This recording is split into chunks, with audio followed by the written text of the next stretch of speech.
आशा करता हूं आप सब बहुत अच्छे होंगे। मेरा नाम है सिद्धांत अग्निहोत्री। स्टडी ग्लोस पे आपका बहुत बहुत स्वागत है। तो दोस्तों, आज एक बहुत ही अच्छा ये एडिटोरियल है टाइम्स ऑफ इंडिया में।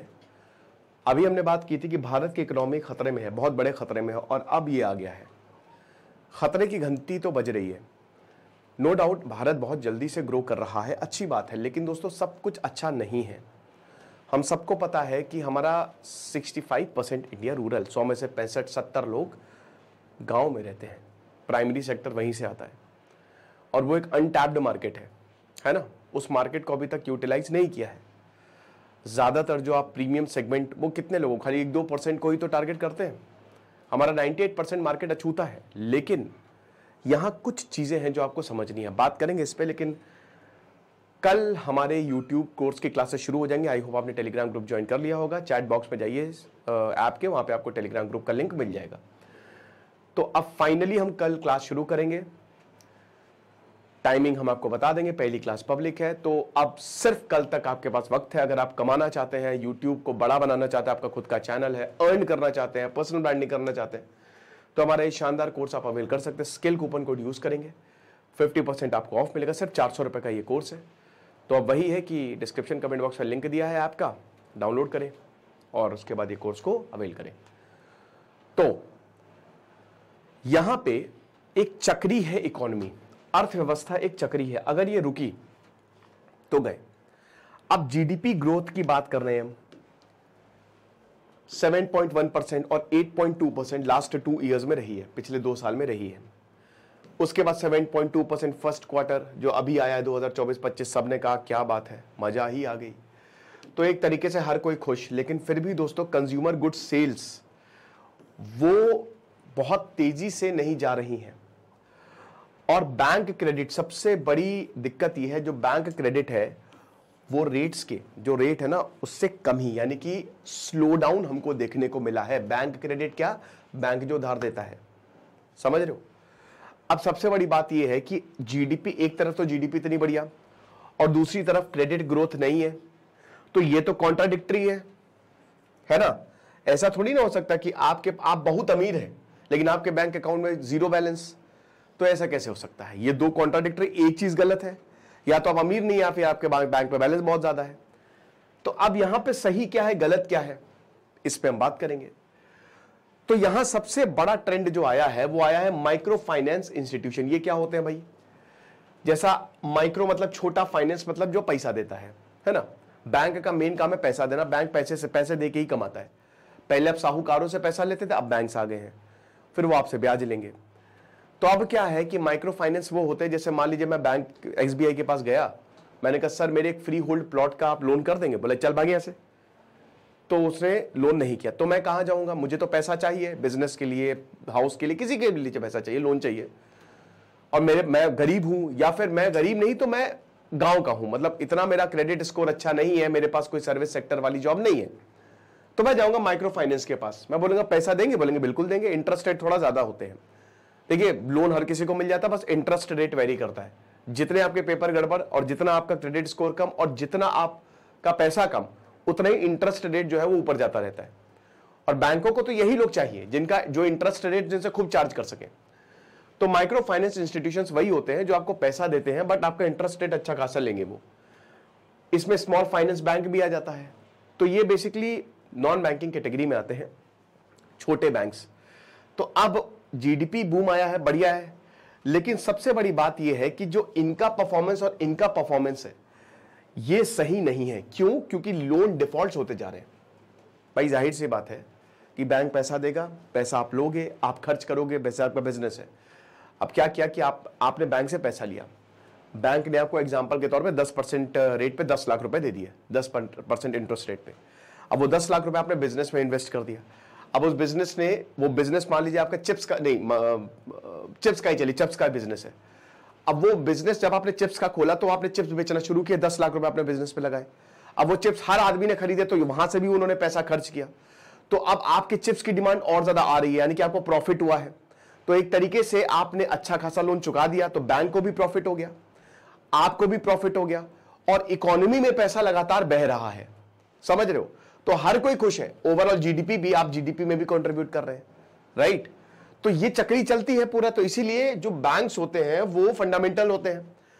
बिजनेस के लिए हर कोई लोन लेता ही, लोन सबसे ज्यादा लिए जा रहे हैं। अबे आईफोन 80% लोन पे है, तो लोन सब कोई। तो अब यहां पे क्या है कि अगर मान लीजिए कि आपने 10 लाख रुपए लिए और अगर आप लोन नहीं चुका पाए तो आप डिफॉल्ट कर जाएंगे। तो ये माइक्रो फाइनेंस और स्मॉल फाइनेंस बैंक में ये लोन डिफॉल्ट्स की प्रॉब्लम बहुत ज्यादा हो गई है। ठीक है, लोन डिफॉल्ट्स हो रहे हैं। जैसे स्पंदना स्फूर्ति, इन्होंने 468 करोड़ का प्रॉफिट रिपोर्ट किया था पिछले साल, अभी 204 करोड़ का, समझिए सिर्फ 3 महीने के अंदर अंदर, जुलाई से लेकर सितंबर तक 204 करोड़ का इन्होंने लॉस देखा। यानी कि पिछले साल तो इन्होंने प्रॉफिट देखा 468 करोड़ और अभी ये लॉस में आ गए 3 महीने के ही अंदर अंदर। अब इस हिसाब से देखें तो 1000 करोड़ के लॉस में चले जाएंगे पूरे साल का, अगर आप देखो तो। ठीक है ना। क्रेडिट एक्सेस ग्रामीण, ये भी एक एमएफआई है, इनका प्रॉफिट आधा हो गया। इक्विटाइज अगेन एक स्मॉल फाइनेंस बैंक, बहुत बड़ा है, 90% ड्रॉप प्रॉफिट हमको देखने को मिला। ये सब जुलाई से सितंबर के आंकड़े हैं। ठीक है, तो बैंड बच चुकी है इन सब की। बाकी जो बड़े बड़े बैंक है, देखिए एसबीआई हो गया, आईसीआईसीआई और एचडीएफसी, ये डी से कुछ ज्यादा ही आजकल कैमरा ऑफ हो रहा है, दिखाना पड़ेगा मुझे, कोई बात नहीं। तो यहां पे ये जो बैंक्स हैं आपके एचडीएफसी, आईसीआईसीआई, एसबीआई, ये आपके डीसिप, डोमेस्टिकली सिस्टमिकली इंपॉर्टेंट बैंक्स हैं। ये डूबेंगे तो इकोनॉमी डूबेगी। बाकी जितने भी आपको 20 बैंक दिख रहे हैं वो लॉस में हैं। एक समय तो 10 लाख करोड़ का एनपीए चला गया था, 10 से 12%, अभी ये 2.5% तक आया है। तो बैंक क्या कर रहे हैं, अब ये देख रहे हैं कि देखिए हमने बैड लोन्स को रिकवर कर दिया है, ये काफी हद तक हमने रिजॉल्व कर लिया है, अब चलो लेंडिंग ज्यादा बढ़ाते हैं। क्योंकि मैंने क्या बताया कि बैंक सिर्फ लोन से ही पैसा कमाता है, तो बड़े बड़े बिजनेस क्लाइंट्स को पैसा देते हैं, बॉटम वालों को छोड़िए। जाहिर सी बात है, बड़े बिजनेस वाले आपसे सीधा 50 लाख 60 लाख, या तो हाउसिंग लोन सबसे ज्यादा होता है, सबसे बड़ा लोन होता है, 1 करोड़ तक 2 करोड़ कितना भी चला जाता है। बड़े बड़े बिल्डर जो है वो बैंक से टाई अप करते हैं, आप जाते हो ना कि हाँ सर आपका लोन हो जाएगा, बड़ा लोन होता है। नहीं तो बिजनेस के लिए, तो ये इनके लिए प्रीमियम क्लाइंट्स हैं। बाकी जो 1,50,000 ये सब बकवास है, ये बॉटम ऑफ द पिरामिड है। हालांकि टारगेट आप इनको करें तो बड़े बैंक तो छोड़ दीजिए, छोटे बैंक या फिर माइक्रो फाइनेंस इंस्टीट्यूशन इनको लोन देते हैं। अब जैसे बजाज फाइनेंस है, ये सबसे बड़ा नॉन बैंक लेंडर है। अब इन्होंने डिफॉल्ट के लिए अपने प्रोविजन को डबल कर दिया है अभी लेटेस्ट क्वार्टर में। क्यों? क्योंकि बोरोवर्स जो है वो कम है। अब ये बताता है कि जो पुअरेस्ट बोरोवर्स हैं वहां पे दिक्कत आई है, इकोनॉमिक ग्रोथ हो रही है, लेकिन जो बॉटम ऑफ द पिरामिड है उनके लिए कोई ग्रोथ हमको यहां पे दिख नहीं रही है। अब सबसे बड़ी बात यह है कि जो बोरोवर्स है, यहां बजाज पैसा दे रहा है, आधा उनका प्रॉफिट कम, बाकी माइक्रो फाइनेंस इंस्टीट्यूशन का भी आपने देखा।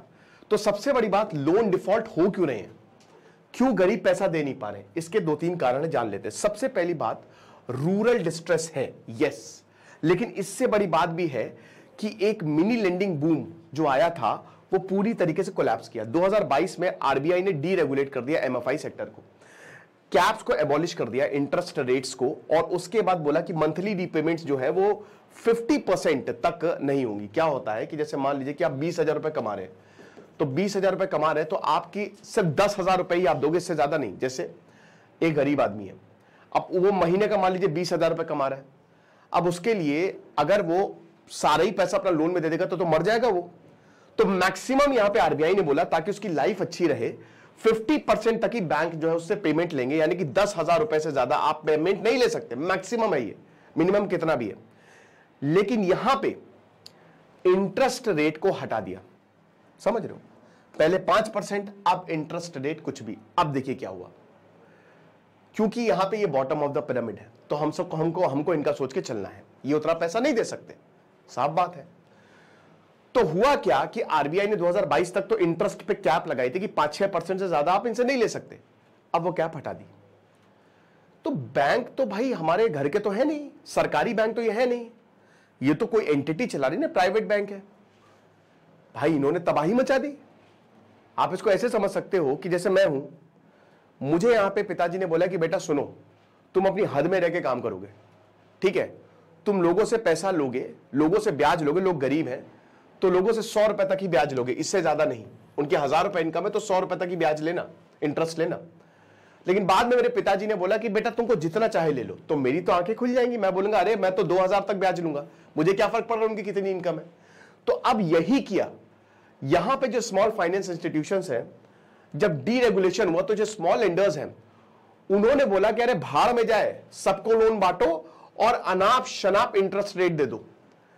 26% तक इंटरेस्ट, आप विश्वास करोगे 26% तक इंटरेस्ट रेट पहुंच गए। यहां पे 8 साढ़े 8% आइडियली इंटरेस्ट रेट चल रहे हैं, वो भी ज्यादा है इस समय क्योंकि आरबीआई रेट कट्स नहीं कर रहा है। ये 26% तक पहुंच गए। अब क्या हुआ कि लेंडर्स जो है, पहले अगर 3 लोन है, जैसे एक गरीब आदमी है उसने 3 लोन ले रखे हैं, होता है ना, कई बार आपने लोन लिया, आपने उधर से लोन निकाल के इसका चुका दिया, फिर आपने इधर से, ये चेंज शुरू हो जाती है एक तरीके से। तुम्हारा उधार है, ठीक है, दूसरे से उधार लेके तुम्हारा चुका दूंगा, फिर तीसरे से उधार लेके दूसरे का चुका दूंगा। तो आमतौर पर गरीबों के पास 3 लोन से ज्यादा आप नहीं दे सकते। यहां पे 5-6 लोन बांटे गए। और एमएफआईज भाई देखिए, अब इनको प्रॉफिट चाहिए, टारगेट पूरे करने, तो ये कंपीट कर रहे हैं कि लोन दो। ये 2008 में जैसे अमेरिका में सब प्राइम क्राइसिस, हाउसिंग क्राइसिस आई थी ना, एकदम वैसे ही हो गया कि बांटो लोन, भाड़ में जो होगा देखा जाएगा, 5, 6, 10 दे दो, कोई दिक्कत नहीं है। लोन ऐसे नहीं दिया जाता, कोलेट्रल गोल्ड लेके आओ, या फिर प्रॉपर्टी के अगेंस्ट भी लोन होता है, या फिर आपका क्रेडिट स्कोर बहुत बढ़िया हो। अब गरीबों के मामले में तो भाई वो कहां क्रेडिट होता है, आईटीआर भी नहीं भरते होंगे कभी, उनको आईटीआर वो छोड़िए, उनको तो इनकम टैक्स भी नहीं पता होगा क्या होता है। तो उनके लिए तो क्या है कि वही कोलेट्रल में भाई जमीन हो गई या कुछ भी हो गया, ये हिसाब किताब है। अब भाई जब इन्होंने लेंडिंग रेट्स बढ़ाया डीरेगुलेशन के बाद, तो हालत बैंड बज गई, यहां पे इंटरेस्ट रेट बहुत ज्यादा हो गए। अब भाई एक तो इंटरेस्ट रेट इतना ज्यादा, दूसरा यहां पे जो जिस बंदे के पास 1 लोन होना चाहिए उसके पास 3-4 लोन चल रहे हैं, तीसरा वो पैसा कहां से आएगा उसके पास।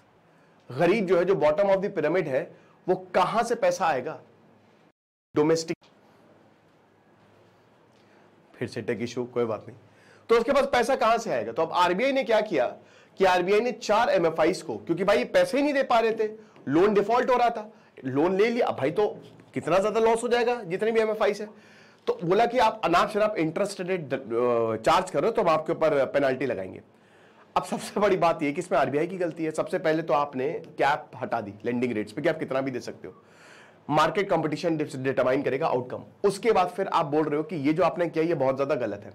फिर उसके बाद 24% तक लेंडिंग रेट चला गया, लेकिन 26% आपने 2% में आपने बोल दिया कि ये नहीं ये तो हम पेनाल्टी लगाएंगे। अरे मेरे भाई, आपको 15% जहां गया था वहीं पे ही रोक देना चाहिए था, लेकिन यहां 24% तक चला गया। मतलब 24% लेंडिंग रेट ठीक है, 26% पे आपने बोल दिया कि ये बहुत ही डेंजरस है, सब पे पेनाल्टी लगाओ और सबको बंद करो। तो अब आरबीआई का वही है कि शायद उसने पैनिक सिचुएशन, क्योंकि हालात बहुत ज्यादा खराब हो गए थे और लोन डिफॉल्ट लगातार बढ़ते जा रहे थे, यही चीज है। अब अल नीनो आ गया। अब जब अल नीनो आया तो ऑलरेडी फूड ग्रेन प्रोडक्शन जो है वो घटा 1.8%, अब एवरेज 4% है और अभी 1.8%। तो जो किसान है, जो बॉटम ऑफ द पिरामिड है, वो गांव से ही पैसा कमाएंगे, और जब गांव में ही पैसा नहीं आएगा तो रूरल डिस्ट्रेस और ज्यादा बढ़ेगा, यानी कि लोन डिफॉल्ट जो है, जो छोटे लोन्स है वो और ज्यादा बढ़ेंगे, मतलब लोन डिफॉल्ट होंगे, आप समझ रहे हो। तो वही है। अब उसके बाद ये सब तो हो गया, फिर यहां जीडीपी का डेटा इतना बढ़िया कैसे आया। अब यहां पे 2 है, एक बोल रहा है कि शायद जीडीपी का डेटा एग्जैजरेटेड है। ये बहुत बड़ा आरोप है कि जिस तरीके से जीडीपी बताई जा रही है, अरविंद सुब्रमण्यम बता रहे हैं कि जो भारत का जो जीडीपी ग्रोथ रेट है वो इनकंसिस्टेंट है बाकी इंडिकेटर्स है, जैसे credit growth, electricity generation, common goods. यानी कि अगर आप बाकी पैरामीटर्स देखो तो आप जो जीडीपी दिखा रहे हो वो सही नहीं है। वही बात है कि आपके 100% मार्क्स तो आए हैं, आपने 100 में 100 ले आए, आप बता रहे हो कि आपके 100 में से 100 मार्क्स आ गए, लेकिन आपके साइंस में तो उतने मार्क्स है ही नहीं। आपने साइंस में तो 90 मार्क्स है, आपके मैथ्स में तो 80 मार्क्स है, तो कैसे 100 में से 100 मार्क्स आ गए। ये कुछ तो गड़बड़ है, आपने जबरदस्ती कुछ तो एग्जैजरेट किया है। तो यहां पे वही बताया जा रहा है कि बाकी पैरामीटर्स के साथ ये सही नहीं बैठ रहा है। तो वही है कि इसमें इंडस्ट्रियल प्रोडक्शन जो है वो घटा है, जो पेसिमिस्ट है, जो थोड़ा सा नेगेटिव सोचते हैं। परचेजिंग मैनेजर इंडेक्स में यहां पे घटी है। जीएसटी कलेक्शन जो है वो स्टेबल रही है, जीएसटी तो भाई स्टेबल ही रहेगा, और लगातार ये बढ़ते जा रहे हैं, लेकिन हालात खराब है। ऑप्टिमिस्ट बताते हैं कि देखिए इस समय जो मॉनसून है वो बढ़िया रहा है, और आगे आने वाले समय में, मतलब जो आगे आने वाला साल है 2025, उसमें मान के चलिए कि किसान भी बहुत ज्यादा खुश होगा, लेबर्स भी बहुत ज्यादा खुश होगा।